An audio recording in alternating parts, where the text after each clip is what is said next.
I need your anointing, come in your power. I love you, Holy Spirit, you're captivating my soul. And every day I grow to love you more. I'm reaching for your heart. You hold my life in your hands, drawing me closer to you. I feel your power in yours. Nothing compares to this place where I can see you face to face. I worship you in spirit and in truth. Come, Holy Spirit, fall on us. I need your anointing, come in your power. I love you, Holy Spirit, you're captivating my soul. And every day I grow to love you more. I'm reaching for your heart. You hold my life in your hands, drawing me closer to you. I feel your power in you. Nothing compares to this place where I can see you face to face. I worship you in spirit and in truth. Pagkagising sa umaga. Pagkagising sa umaga, Jesus, ikaw ang nasa isip.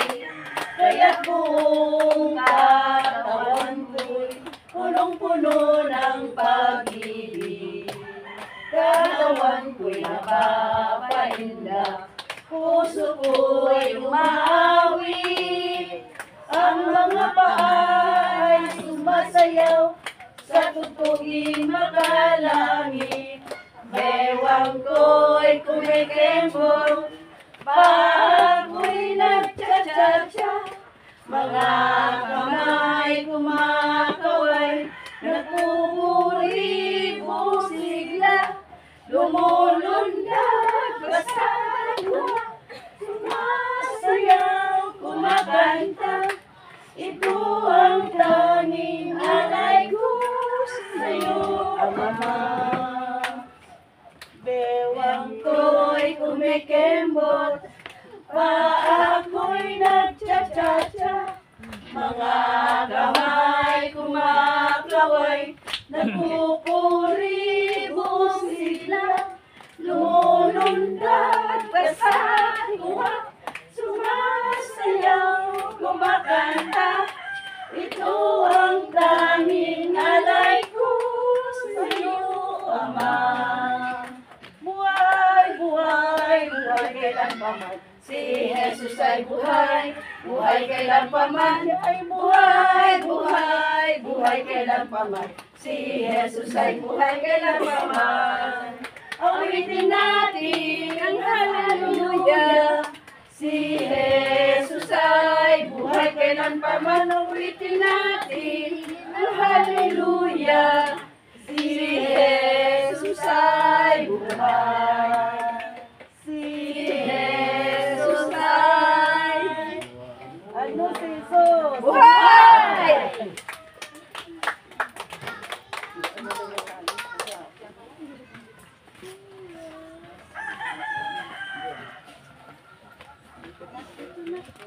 Okay na pa.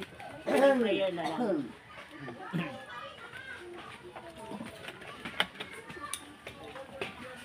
Sa ngalan ng Ama ng Anak ni Jesus Cristo sa aming Panginoon, maraming salamat po muli na pinangyari ulit siray sa hapon na ito, Lord God. Nung nalito po muli kami sa lugar na ito, Lord, ng Sitio Kulot at sa tahanan ni Ate Carmen.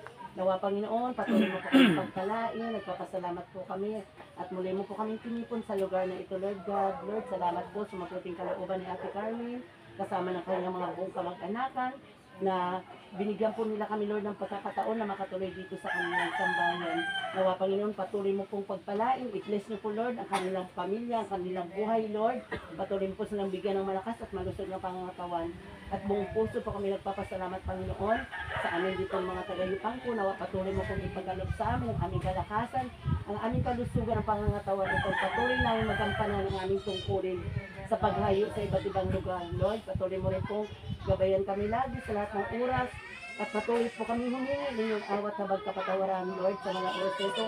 Linisin mo po kami ng banal na dugo at simula ulo hanggang paa, upang maging karapat dapat nawa kami, Panginoon, sa iyong banal na harapan sa hapon ito, Lord. Pagpalain mo po, Panginoon, sa hapon ito, Lord God, ang iyong sinugo na iyong lingkod na si Brother Chico. Nawa, Panginoon, pahiram mo po na yung banal na langis sa kanyang mga labi, upang sa bawat salitang ihahayag po niya, Lord, sa hapon ito, nawa tumimo ito, Lord God, sa aming mga puso at isipan sa lahat ng mga karinig, Panginoon. Pagpalain mo po, Panginoon, ang iyong mabuting balita, Lord. Sundan mo po ito ng tanda at himala, na sa lahat ng mga karinig dito, Lord, ano mo po kanilang sakit, ano mo po kanilang kadala, kagalingan.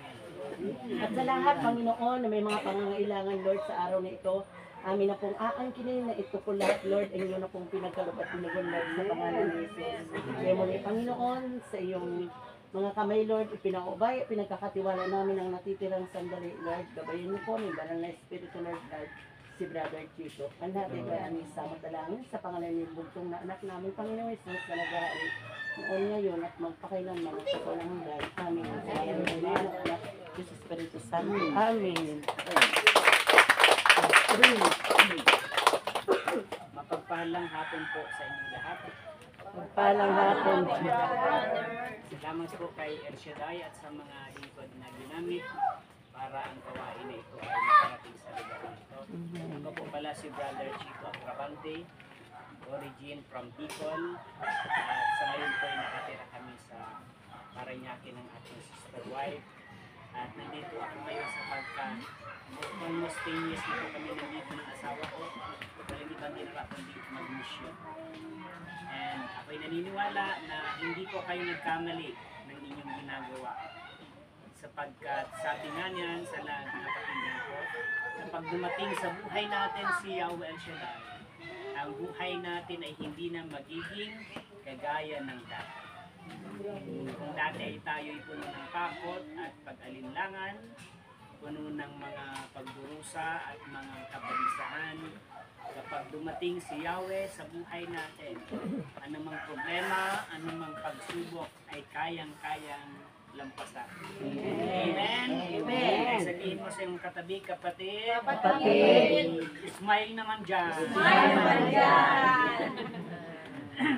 Atin pong pakinggan ang mensahe ng Panginoon. Hayaan niyo po na ganito na lang basahin ko kasi medyo matad na din yung mata ko. Kaya ito yung tablet na lang. In Mark 10:13-16, sumain niyo ang Panginoon. At sumayin. May nagdala ng mga bata kay Jesus upang hilingin ipatong niya sa mga tao ang kanyang kamay. Ngunit pinagwikaan sila ng mga alagad. Nagalit si Jesus nang makita ito at sinabi sa kanila, "Pabayaan ninyong lumapit sa akin ang mga bata. Huwag ninyo silang sawayin sapagkat sa mga katulad nila, naghahari ang Diyos." Ito ang tandaan ninyo. Ang sino mang hindi tumatanggap sa paghahari ng Diyos, tulad ng isang maliit na bata, ay hindi mapapabilang sa mga pinaghaharian niya.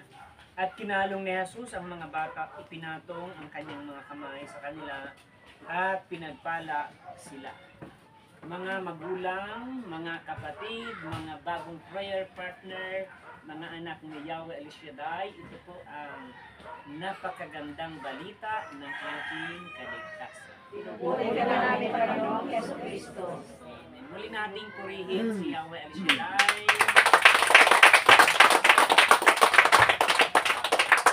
At pwede na po tayong umuwi. Salamat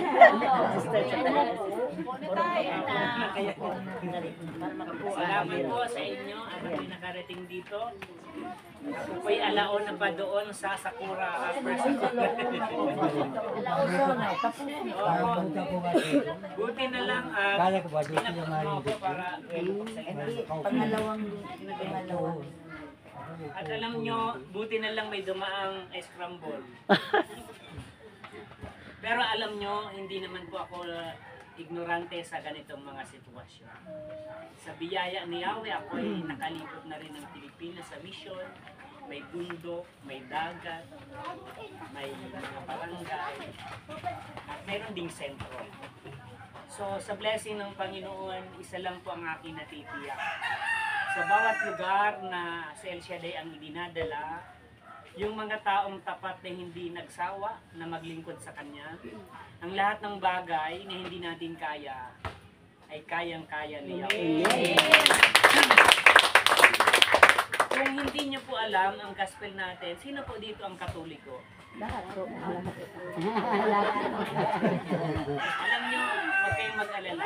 Kay Katoliko, kay Baptist, kay Born Again, welcome kayo dito. Amen. Kaya kung may maakay kayo dyan, kahit ano, maakay natin, isa lang naman ang religion natin. Amen. Napag-aralan namin sa interreligious, sa theology, hindi dapat natin tingnan ng ating kapwa sa kanyang religion, kundi sa kanyang pagkatao. Amen? Sa kanyang puso. At tayo ay magkikita-kita hindi sa estado ng buhay natin. Tayo ay magkakasama hindi sa edad natin, sa estado ng buhay natin, kundi sa Panginoon Jesus, sa ating Yahweh. Amen? Amen. Kulang yata yung scramble ko Okay na po ito. Alam niyo po mga kapatid, itong gospel na ito ay dito lamang sa Pilipinas. Kung kayo po ay nagbabasa ng ordo or mga Bible guide, hindi po ito ang mababasa niyo, ibang gospel. Dito lamang ito sa Pilipinas sapagkat mayroon tayong pesta ng Santo Niño. Amen ba? Alam niyo ba ang Santo Niño mga kapatid? Ito ay may malalim na kahulugan sa ating buhay bilang Katoliko. Titingnan po natin muna ang background. Bakit mayroon tayong Santo Niño? Amen ba? Sino ang nakakaalam kung bakit may Santo Niño dito? Sino? Tumasang kamay. Pare-parehas tayo, hindi natin alam. Pag-aaralan natin historical and cultural importance of Santo Niño. Ang Katoliko daw ay hindi lamang sa pananampalataya kundi sa ebidensya. Mayroon tayong tinatawag na oral tradition. Amen? Sabihin nyo oral tradition. Bago ang Biblia, bago nabuo ang Biblia, mayroon nang tinatawag na oral tradition. Kaya ang Katoliko daw is not only by faith but by facts. Hindi lamang sa pananampalataya kundi sa mga ebidensya. At itong Santo Niñong ito noong 1521 ay dinala ni Magellan sa Cebu mga kapatid. At ito ang nag-colonize ng ating Christianity sa ating bansa. The Spanish colonization, the image holds a deep historical and cultural connection. Dahil dito, ipinakilala sa atin ang Batang Jesus, ang Santo Niño. Amen ba? Amen. Santo Niño na may mahalagang bagay sa mga taong may pananampalataya. Sa mga born again, sa ibang sikta, hindi ito kinikilala. Kasi ang basis lang nila ay Biblia. Pero tayo ay meron tayong tinatawag na oral tradition na bago pa ang Biblia ay mayroon na tayong mga salit-saling sabi. Kung may mga marites ngayon, may mas marites noon. Opo, pero ang marites noon ay kabutihan ng Diyos. Kaya bago na po ang Biblia, salit-saling sabi. Salit-saling sabi hanggang sa mabuo. Kaya sabi nila, nakabasa sila sa Biblia, huli na yung dumating. Bago dumating ang Biblia, may oral tradition at ang Catholic ay unang-unang nakakalam ng ganung bagay. At gustong ipaalam ng ating Panginoon na ang ating buhay espiritual ay hindi magkamali sa gabay ng Panginoon mga kapatid. Ano ang aral ng Santo Niño sa buhay natin? Ano ang aral ng Santo Niño sa mga Katolikong Kristiyano mga kapatid ko sa Diyos? Ano ang dapat niyang ituro sa atin sa araw-araw na buhay? Ang tawag dito, basahin ko muna sa English, embrace innocence and purity. Yakapin ang pagka-inosente at pagiging pure. Walang ibang totoo kundi ang bata sapagkat nasa kanya ang pagka-inosente. Ang batang-bata ay wala pa siyang malisya. Kahit hubad siya, kahit wala siyang damit, wala siyang pakialam. Kasi inosente siya. Kahit mag-ihi siya kung saan, wala siyang pakialam. Kasi wala pa siyang alam, inosente siya. Amen ba? Kapag kailangan niya ng bagay, hihingi siya, kakain siya, kailangan niyang kumain, iiyak na lang siya. Ang mga bata, lalo wala pang edad, pag sinama mo yan sa sentro, hihingan ka, gusto ko noon, hindi niya naman tinanong kung may pera ka. Basta ang gusto niya, gusto kong bilhin niyo. Sabi nga doon sa amin, may isang nanay na may mahirap lang, alam niyo. Ang mga anak niya, pag nakakarinig ng yung ring ng ice cream, kaling-kaging, sabi sa Bicol, naglalabasan yung mga bata, sabi ng lola niya, huwag kayong lumabas pag nakarinig niya kasi may patay. Niloko yung mga bata, pag may ice cream na dumarating, nagtatago sila. Kasi ang kanilang alam ay patay. Amen. Pero kasi sila ay nasa innocent status, mga kapatid. Ganon yung bata, estado ka ng pagkatao. Kaya sabi ko nga kanina, wala silang malisya.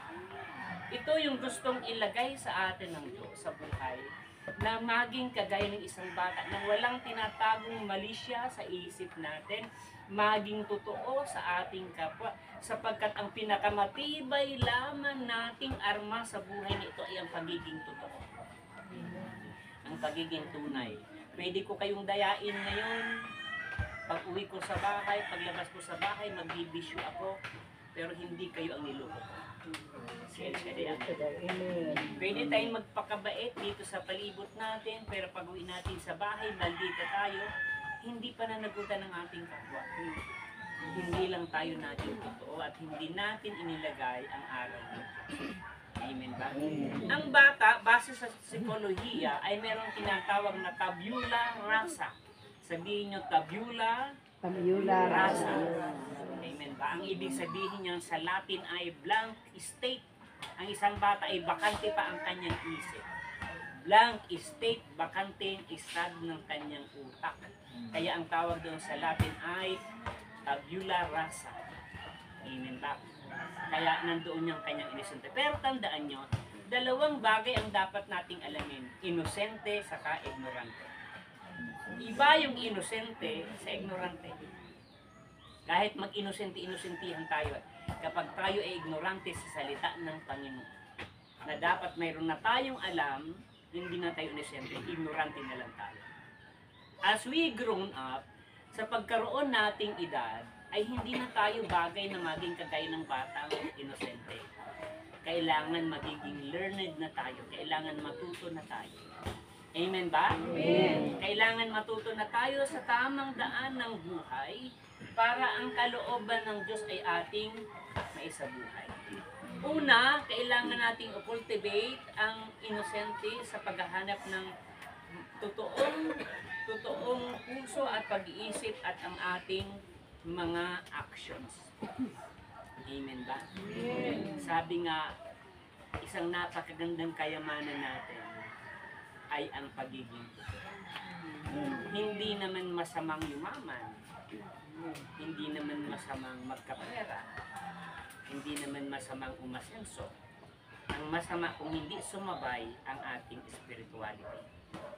Kapag hindi sumabay ang ating spirituality, walang kwenta ang kayamanan. Amen. Ang meaning po ng riches sa English grammar ay material and spiritual joy of life. Ang kayamanan daw ay kinukumpuni ng material at spiritual na kayamanan. Ibig sabihin, kapag mapera ka lang at wala kang spiritual, maligalig ang buhay mo. Hindi ka mayaman. Ang mayaman yung mapera at may kapayapaan sa puso. At mangyayari yon kapag ang ating Panginoon ay nasa buhay natin. Kapag ang kanyang kalooban ay nasa buhay.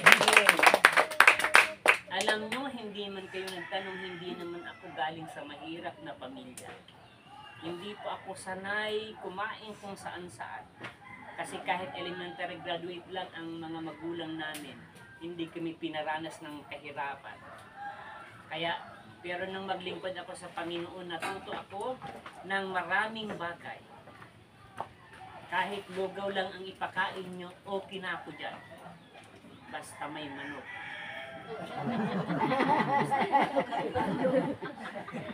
Joke lang yun, ha? So, mga kapatid, kailangan yakapin natin ang pagiging inosente. Kasi kapag tayo ay kontaminado na ng masamang motibo, hindi na tayo magiging tunay na naglilingkod. Amen ba? Kaya minsan sa pagmimisyon namin, nakarinig ako, yan mga brother na yan, pera-pera lang yan. Nasaktan po ako kasi sabi ko nga sa akin personal, aba, kung pera lang yan, pera lang, hindi niya kayang solusyonan ang problema sa ating pamilya. Amen ba? Maraming mayaman, kayang magpagamot pero hindi inabot ng ilang linggo. Sapagkat hindi sapat yung pera. Kaya nung bumagsak yung negosyo namin, ang sabi ng mga taga-barangay sa amin, yan mga agrabante na yan, nung magsimulang maglingkod sa Diyos, sila ay nabankrupt. Kaya sabi ng nanay ko, ang hindi nila alam, kaya kami naglingkod sa Diyos kasi pabankrupt. Baliktad, di ba? Hindi mabankrupt kundi mababangkrap. Kaya sabi ng nanay ko, nung kami nasa taas namin sa bahay, nagkikinig kami ng El Shaddai. Sabi ni Brother Matt, ano man ang estado mo ngayon kung nawala na yung mga negosyo nyo, pera nyo, humingin kayo at mag-drawing mo kayo. Mga matagal na yung pinapag-drawing ni Brother Mick, may mga nag-aabot siguro dito niya. Sabi ng nanay ko, o ikaw mag-drawing ka na kung anong gusto mo. Yung kapatid ko, palibasa, ambisyonado, drawing aeroplane. Drawing yung pera ng sasakyan. Ikaw naman, sabi ng nanay ko, ikaw mag-drawing ka ng speaker at saka magiging kang preacher.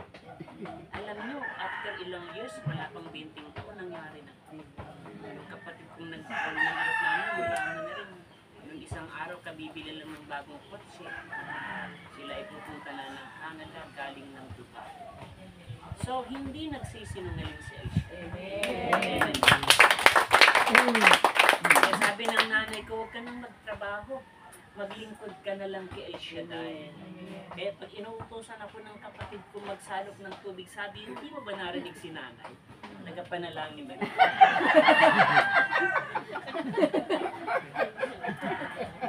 Joke lang yan, ha? Sapagkat hindi tunay ang pagiging Kristiyano kapag tayo ay tamad. Amen ba? Kailangan ang panalangin may kasamang pagkilos. So, kailangan yakapin ang pagiging totoo at pagiging inosente. Inosente na hindi walang alam, sabi ka hindi ignorante, kundi inosente sa kasalanan. Amen ba? Amen. Alam niyo ba, may nakita akong illustration, kapag tayo ay hindi totoo, aanihin din natin. Huwag po kayong masaktan, hindi naman po nagpapatama. Minsan, may mga kausap tayo, akala mo nagmimitian kayo, pero ang drawing noon sa likod may parehas lang. Sabi nga, nagingitian kayo, pero ang puso nyo nagsusuntukan. Napapahan yan? Nagkakaplastik. So, kung hindi siya totoo, magi tayong totoo. And after all, God will determine. Aalamin niya kung sino ka. At siya magre-reward depende sa pagkatao. Amen. Hindi ka naman pababayaan ng Diyos na mapahamak kung tunay kang kakampi. Amen. Amen ba? Kagaya ng bata, mga kapatid, wala siyang iniisip na siya ay mapapahamak. Kaya minsan, ang mga bata daw hindi napapa-ano-ano kahit hold. Kasi sabi ng mga lola natin, may angel na tagabantay. Nakukuha nyo? Amen. Hindi naman ibig sabihin pag matanda ka na, wala ka ng angel. Amen ba? Kaya nga lang, pag tayo ay makulit, iiwanan natin. Pero ibig sabihin, God guide us always. Amen ba? So, kailangan bilang bata, i-practice natin ang humility and simplicity. Kailangan maramdaman nila sa atin na hindi tayo pabungga-bungga. Hindi tayo payabang. Kundi simple lang ang buhay natin. Sapagkat kapag tayo ay mayabang, sabi ng Panginoon, ang pinakaayaw-ayaw ng Diyos tayo ay arrogant. Huwag mong hayaan, huwag kang malaki na ikaw ay nakatayo, baka ikaw ay mabago. Ang buhay natin ay kumbaga sa isang salitang Tagalog ay babasahin. Hindi natin alam ang bawat oras, bawat minutong darating. Ang alam lang natin kung paano tayo pagpapalain ng Diyos. Ang alam lang natin kung paano tayo gagabayan ng Diyos. Kaya mas maganda yung tayo ay simple lang. Kasi pag mayroon tayong naiinggit sa kanila, hindi maraming tao maghihintay na mapahamak. Kapag tayo ay nanginggit ng ating kapwa, wala namang natutuwa sa atin kapag gumandang buhay natin. Ang hangarin nila ay mapahamak ka. Kapag 5 tao ang nasaktan mo dahil sa inggit, ang mithiin nila mapapagulo ang buhay mo. Kaya huwag natin iparamdaman. Kagaya ng isang bata ay nandoon yung simplicity. Amen ba? Hindi dapat natin ipagmalaki kung ano meron tayo sapagkat tayo ay pantay-pantay sa harapan ng Diyos. Ang tunay na pakumbabaan ay nakadepende sa Panginoon. Embrace humility by recognizing our dependence on God. Kilalanin natin ang pagiging Diyos ng ating naalala ko yung isang nanay na umiiyak. Sabi niya, alam niyo mga kapatid ko, talaga parang si El Shaddai, pag wala si El Shaddai, kahit pagkain lang, mapapahamak ka. Sabi niya, kumain daw siya, natinik siya. Sabi niya, ilang linggo na to mga brother, hindi nawawala ang tinik. Sabi ko, Lord, makakita lang ako ng pangalang El Shaddai. Pag nilagay ko ang aking kamay mo, wala ang aking tinik. Alam niyo, ninipo niya daw yung pangalan niya siya sa bahay niya. Tapos, salamat sa Lord na wala na yung tinik. Sabi ng choir, mga kapatid, ng Panginoon ay hindi lang nagbibigay ng nagpapala, kundi nag-aalis din ng tinik.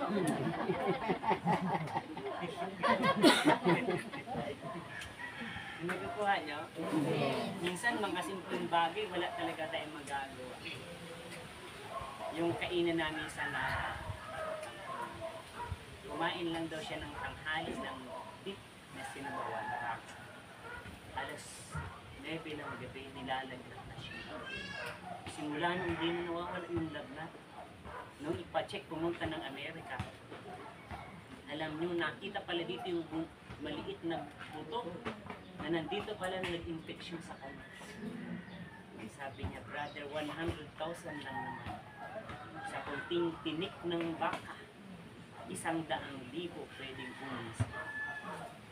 Anong ibig sabihin? That this life is so fragile. Kaya kung nandito ka pa ngayon, nakalampas ka sa pandemya, hindi ka pa sumama doon, mapalag ka. Nung pandemya, maraming umayaw na, maraming umalis na. At ang nakakalungkot, hindi na naabutan ng mga mahal sa buhay kasi ginatong na sa pugon. Nakikinig ba kayo? And that is life, very fragile mga kapatid. At pinapakita ng Panginoon, sabi ni King Solomon, walang kasiyahan ang buhay. Life is like a moist. Sabi niya, ang buhay ay parang hamog. Pagka umaga nandyan, pero pagtanghali nawawala. Parang uso, nawawala din. Kaya sabi ni King Solomon, vanity, vanity, vanity. Na ang ibig sabihin ay walang kwenta ang buhay. Kung meron man pinakamagandang pwedeng gawin, ay magpakasaya sa buhay. Ang buhay ay napakaikli. Pag may mahal ka sa buhay na hindi kayo nag-iintindihan ng ilang buwan, mababawasan ang edad mo. Amen ba? Maikli ang buhay, babawasan mo pa ng tampuhan. Magbati na kayo. Amen ba? Palampasin na natin ang mga galit at utos. Sapagkat sayang ng bawat araw. Alam niyo, ang bata, isang napakagandang emotion. Patawanin mo, tumatawa. Paikin mo, umiiyak. Patawanin mo, tumatawa. Ang bilis, di ba? Ganon sila mag-transform. Dapat ganon din tayo. Hindi nag-iipon ng sama ng loob. Madaling tumanggap ng mga bagay-bagay. Ang tawag doon sa English, we are adaptive. Hindi ka masyadong mabigat ang iyong pagtanim sa loob. Kung pwede man mayroong itanim sa puso natin ay kamuting kapo. Talagas, di ba? Simplify your lives by prioritizing our relationship with God. Simplihin ang buhay na magkaroon ng relasyon sa Diyos. Naalala ko yung nanay ko nang umuwi pa siya. May hawak din daw siyang 2 libo. Malamig pa ang kamay niya. Nervous pa siya kasi ang bayadan niya ng pag dumating ng truck na may mga dalang asukal, ang utang niya ay 20 mil. Sa bakery, binabagsak sa bakery namin noon 10 sakong asukal, 10 sakong harina. Mga ilang linggo nawawala na kasi yung mga trabado namin ang lalaki ng bank. Sabi ng mga namin na nag-umiyak, hindi tayo makukurakot dito kung kayong mga anak tumutulong kayo. Kaso, andyan kayo, imbis na kayo tumutulong, sumasama kayo sa pang-issue. Alam niyo, naubos talaga yung kayamanan namin. Kaya sabi niya, may pera na akong 2,000, nire-reduce pa ako kasi yung kapital nating 20 mil, 50 mil, kulang pa pagtapos ng 1 linggo. Ang dami naming pautang, tapos hindi naman ang nanay ko nagsisingil. Kaya ang nagsisingil para pang-inuwi. Sinong nanay ang magtitiis doon? At alam niyo, mga kapatid ko sa Panginoon, ito ang aral sa amin ng Diyos. Sabi ng nanay ko, pero nung lumangkrap tayo, ako'y natuwa. Bakit? Kahit 20 pesos lang, pwede na akong makapag-attend ng issue.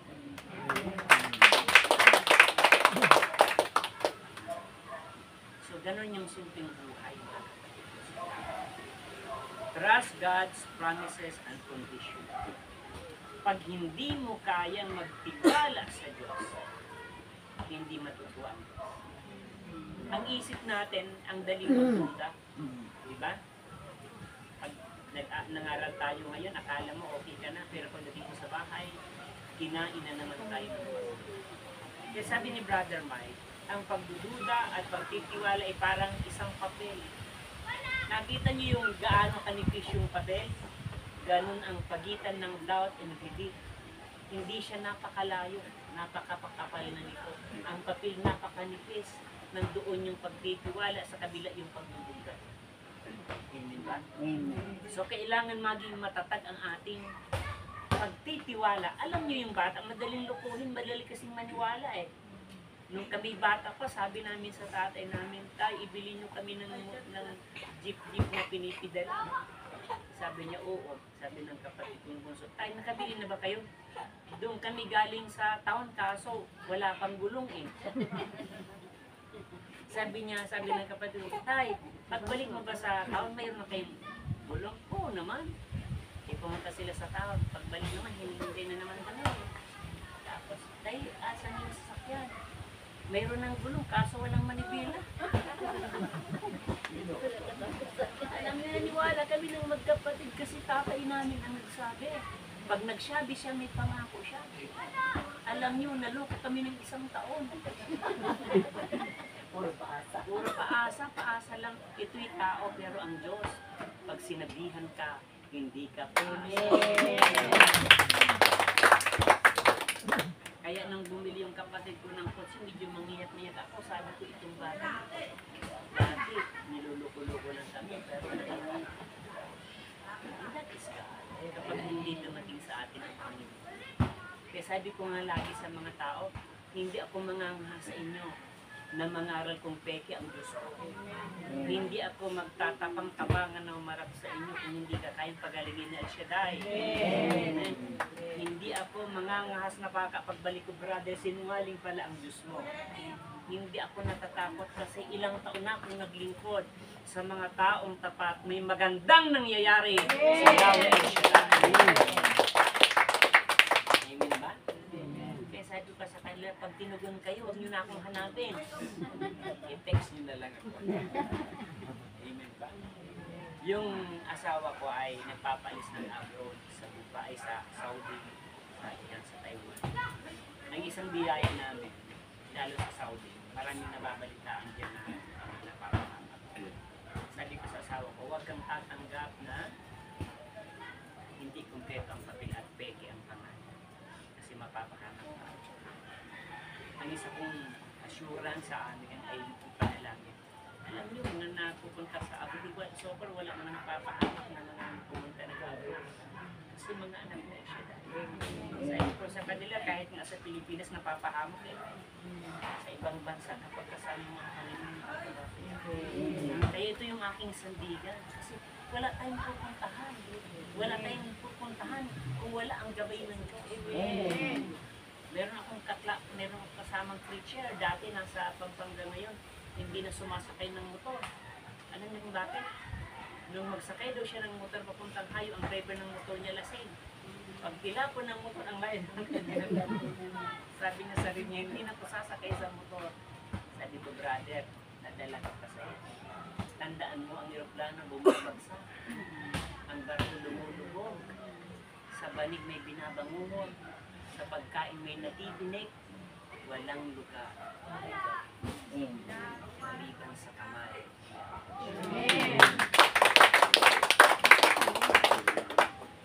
Kilala niyo yung si Brother Gomer na kapatid ni Brother Mike. Laging sinasabi nyo, may nagpakamatay, hindi namamatay.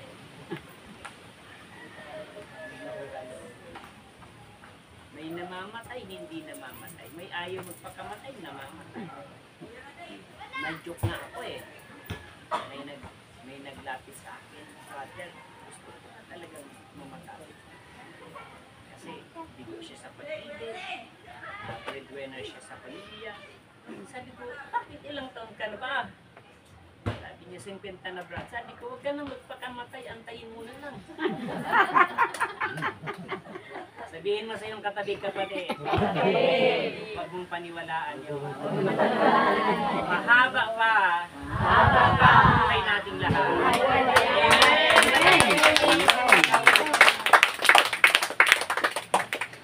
Trust God's plan are greater than our own surrender. Our own surrender and commitment. So, may nakita ka na bang taong hindi nakatulog dahil sa problema na solusyonan ng problema? Wala naman, di ba? Sabi niya, brother, hindi ako nakatulog kagabi. Kaya pagising ko sa umaga, magaan ang ulo ko. Sabi mo, di ka nakatulog tapos gumising ka. Hindi ka nakatulog kagabi, hindi ka gumising ng umaga. Sabi ko, pag hindi ka nagbago at hindi ka nagtiwala sa Diyos, mga kapatid, pag hindi ka nakatulog, ang susunod yan, gagaan ang ulo mo. Pag hindi ka na makatulog, di ka pwedeng maligo na puyat, hindi ka na maliligo. At isang araw, ikaw na yung buka. So, ang pinakamagandang bagay, pagkatiwala. Ako, lagi kong pinapangahas, kung problema man lang, di niyo ko kwentuhan. Kung problema man lang sa buhay, sa pamilya, sa kapahamakan, sa pagmimisyon, hindi niyo ko pwedeng kwentuhan. Sa edad kong 54, atin lang po. Ang dami ko ng gunaan. Minsan nang umiyak ang aking asawa kasi ako'y nagka-blood sugar. Tawagin natin blood sugar para disente. Diabetes din.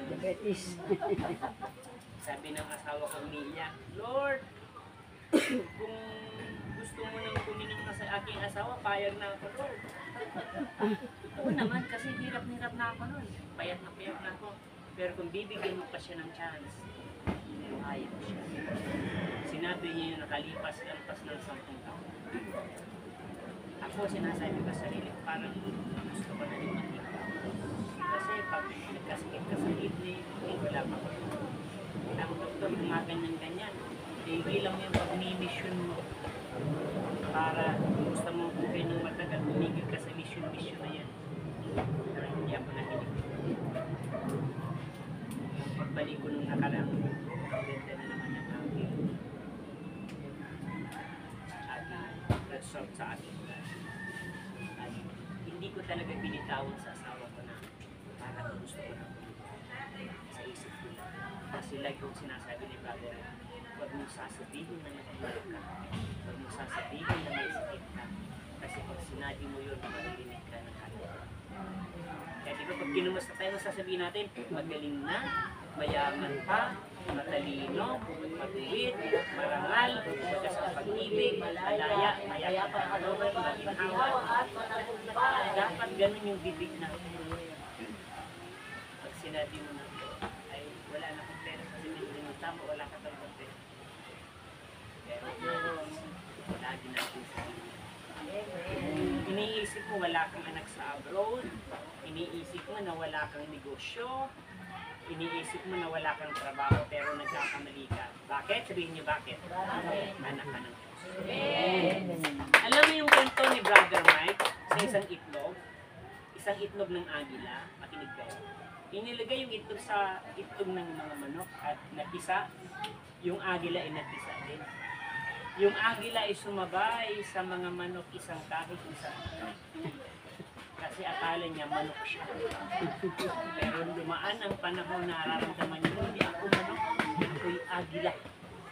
At alam niyo, nung siya ay makakilala na siya'y agila at may kakayahang lumipad, siya ay tumaas ng tumaas.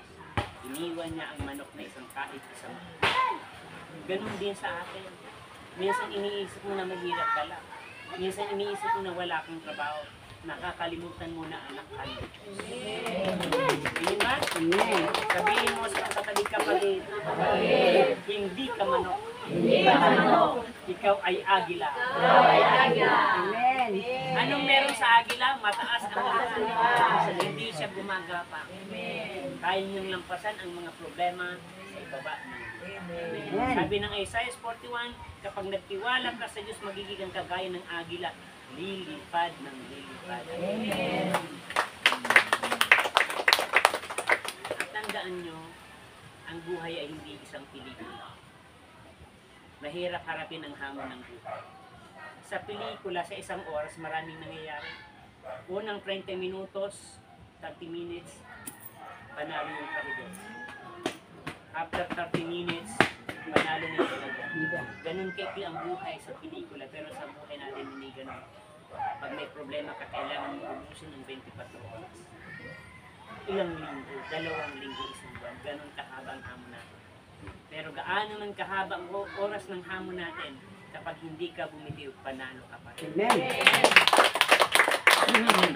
Sabihin mo sa mga katabi kapatid, gaano man katagal yan, gaano man kahirap yan, gaano man kabigat ang dalahin mo, lagi mong tandaan, huwag kang sumuko. Ikaw ay magtatagumpay. Amen! At tayo po ay manalangin sa Panginoon, nakaupo na lang po kayo dyan. Sa ngalan ng Ama, ng Anak, ng Espiritu Santo. Amen. Dakilang Diyos na makapangyarihan. Salamat po sa mensahe mong ipinahatid. Mensahe mong pinarinig. Dalangin namin Lord na hindi masayang. Maagaw ng halaman sa aming puso at isip. Ito'y maging armas namin sa pagharap ng tunay na buhay. Sapagkat po, ikaw ang Diyos na nagtuturo sa amin ng mga bagay na dapat namin pag-aralan, ng mga sitwasyon na dapat namin matutunan. Nang sa ganun, gaano man kahaba, kaiksi ang buhay namin, ikaw ang may tanging kontrol ng aming buhay. I-bless mga aking mga kapatid na ito. Salamat po sapagkat isang araw dumating ka sa buhay nila. Salamat din sa mga lingkod mong ito, Panginoon, na hindi nang hinayang ng kanilang oras at panahon, ng kanilang buhay para magpagamit sa iyo, para ang iyong salita ay madala sa lugar na ito. Father God, hindi namin kayang unawain ang mga salita mo kung wala ang iyong Espiritong Banal. Subalit salamat po sapagkat minsan pa, binigyan mo kami ng kakayahan ng spiritual na mata, spiritual na pandinig at kaalaman, nang sa ganun makita namin ang tunay na meaning at dahilan ng buhay na bigay mo. I-bless mo Lord ang aking mga kapatid, kung sino mang may problema sa pamilya, sa mga personal, kung sino mang may karamdamang physical, spiritual, emotional, in the name of Jesus. Father God, ang kanilang mga desire sa puso, mga mithiin sa kanilang isip, minsan pa Panginoon lumalaban ang aming kakulangan, ang aming pagdududa. Punuin mo kami ng tunay na pananampalataya na hindi kami masilaw sa mga sitwasyon ng buhay, kundi kami manang sa tunay na Diyos na nangako. At kagaya ng pagtuturo ng Panginoon, magtiwala kami kagaya ng bata na walang ibang iniisip kundi ang mananang sa kanyang magulang. Ganon din kami, Panginoon, mananangan sa kapangyarihan nang sa ganun ang buhay namin ay patuloy magtagumpay. Kung paano mo ibinis ang aking mga nanay at tatay dito, patuloy mong dagdagan ng marami pang edad na may kalakasan at natibayan sa kanilang buhay. I-bless mo ang kanilang mga anak, mga apo, mga mahal namin sa buhay. Dalangin po namin ang lugar na ito ay dumating ka sa bawat sambahayan. At makilala ka ng lubusan at magkaroon ng tamang direksyon. Anumang mga salot ng kahirapan, in the name of Jesus ay aming pinakawalan ng bisa. Ang espiritu ng kadiliman, mayroon mga drug addiction, mga bisyo din namin pinapalay sa lugar.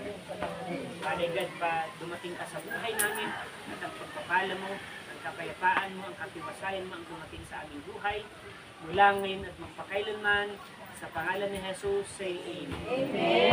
Amen. Sa ngalan ng Ama, ng Anak, ng Espiritu. Amen. Thank you po. Maganda mga. Give thanks with a grateful heart. Give thanks to the Holy One. Give thanks because He's given Jesus Christ, His Son. Give thanks with a grateful heart. Give thanks to the Holy One. Give thanks because He's given Jesus Christ.